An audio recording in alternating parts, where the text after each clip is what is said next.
How to set up an IP camera system from scratch. So today we'll go from point A to Z on how to do everything. So the equipment you need, which port you need to connect, how to navigate through an NVR, how to assign the IP addresses, and everything you need to understand how this system works. And I promise you, after you've seen that video, you would be able to install 1,000 systems like this one. Today, we're gonna use the Storm by Inaxsys kits. So they have a kit with 4 cameras, one with 6 and one with 12. We're gonna work with the 6 camera kit that use an 8-channel NVR, so it helps you scale for further installation. Let's get to it. To set up an IP camera system, here are the equipment you need. First off, you need IP cameras. To recognize them, they have RJ45 port underneath them. You need Cat5 cables, so one for each camera and also one for your NVR, which is another piece of equipment you need. And in this case, this NVR has an integrated PoE switch. So this is where you would power up your cameras. If you have an NVR that doesn't have a PoE switch, well, you would need to connect the PoE switch to the internet and then to the NVR. If this is something that could interest you, leave a comment below. We could do a video for you. Next up, you need a mouse to be able to navigate inside the NVR, and you need a monitor. Now we will be using the big one here, but any kind of monitor works. So if you have an VGA or HDMI port on your monitor, it will be able to be connected to the NVR.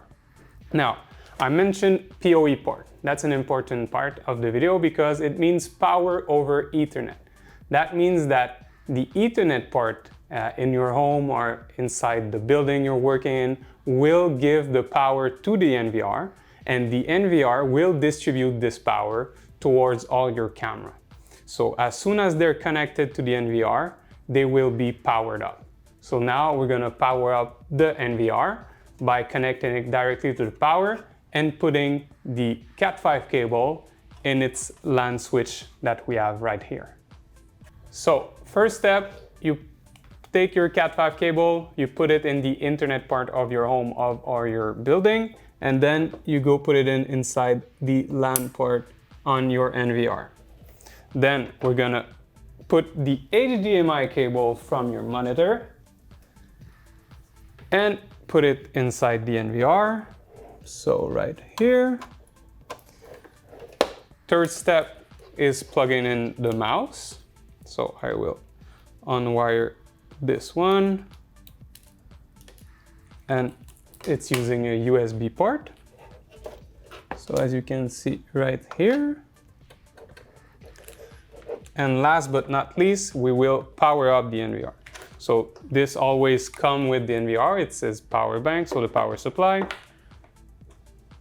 So now this is true for every kind of network recorder. So if you follow these steps, you will have no problem setting up your network. All right, so we put it in the DC port here. Okay, so I plugged in the NVR. As you can see in the back, in the monitor, you will see the load up screen appear. And from there, it will start a wizard for your NVR to kind of update the software and the firmware inside. So now we just need to wait a little bit for it to update everything. Okay, so now the NVR loaded up. You need to do some primary setup for it. So selecting your region, so where you're sending it from. So here we are in Canada.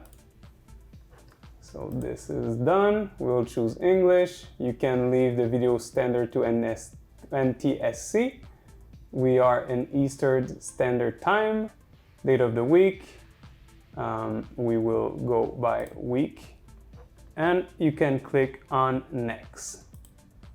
Next step is inputting your password and to confirm it if you would need to enter inside your NVR. And these NVRs, what they do normally is they initialize your cameras too. So the password you put inside your NVR, if you're plugging in new cameras inside, it will push its password to the camera. So be sure to note down your password.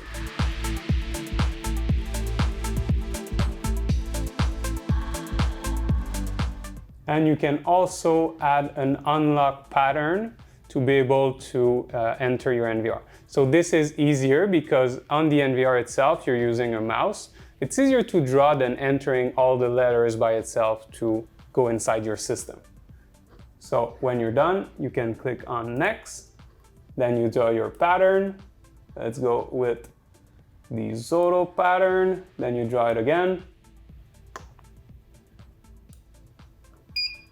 There we go. Then we'll do a quick initialization of your network video recorder.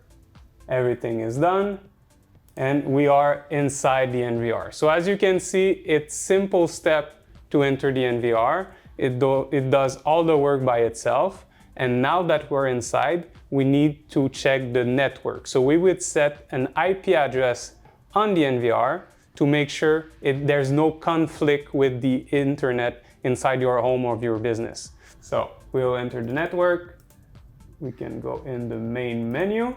In the main menu, you have the network. Now it's at the bottom of the monitor, but you will see it. It's the same thing on any NVR.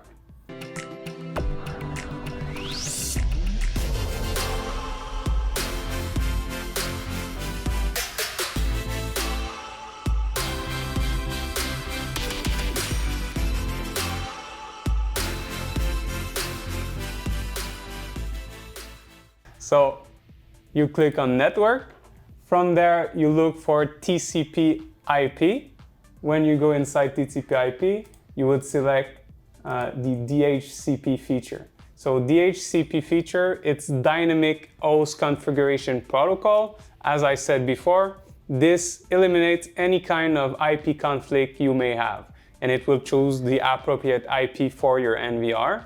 The way it works, it assigns automatically an IP to your NVR, and then it will push an IP address that is in the same range to your cameras.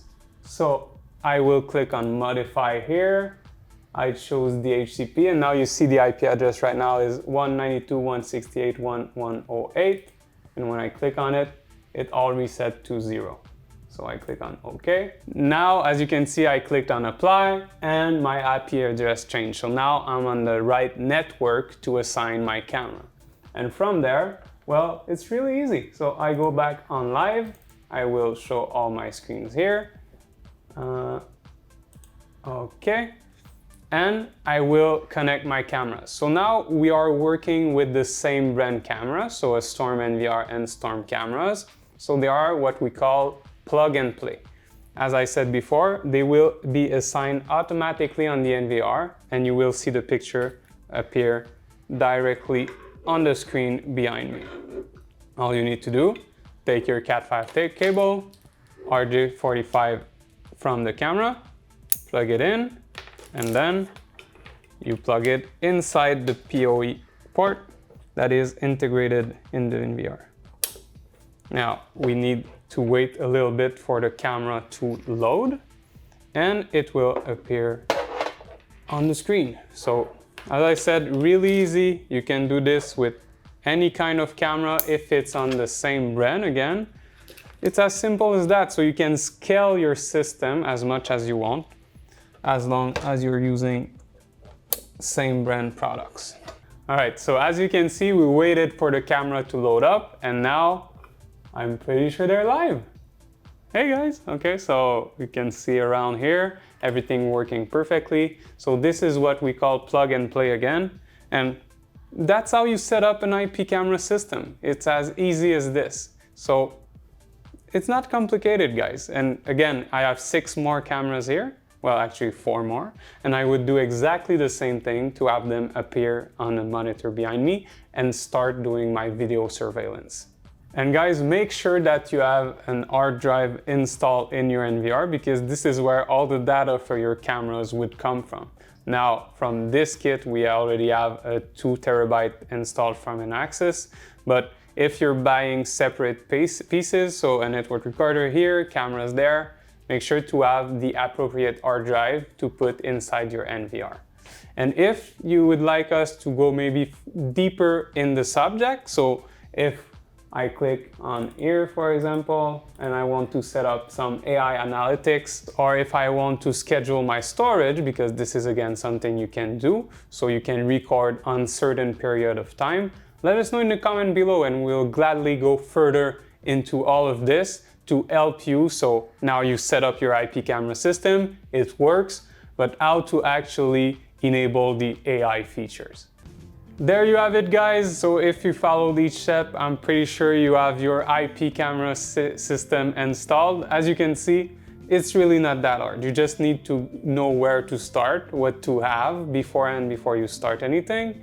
And it's easy, it's an easy job. But like here we have it on the table. You need to keep in mind that if you're doing an installation in a home or in a business, you need to pass the cable in some walls. So always think about hiring a professional installer if you feel like you're not equipped to do this job. Again, guys, if you are a professional security manufacturer, if you're an installer, and you would like us to do a review of your product or maybe of a case study you did in the past, well, contact us at pipl.systems. You can find us on YouTube, send us an email, and we will gladly reply to you. See you on the next one.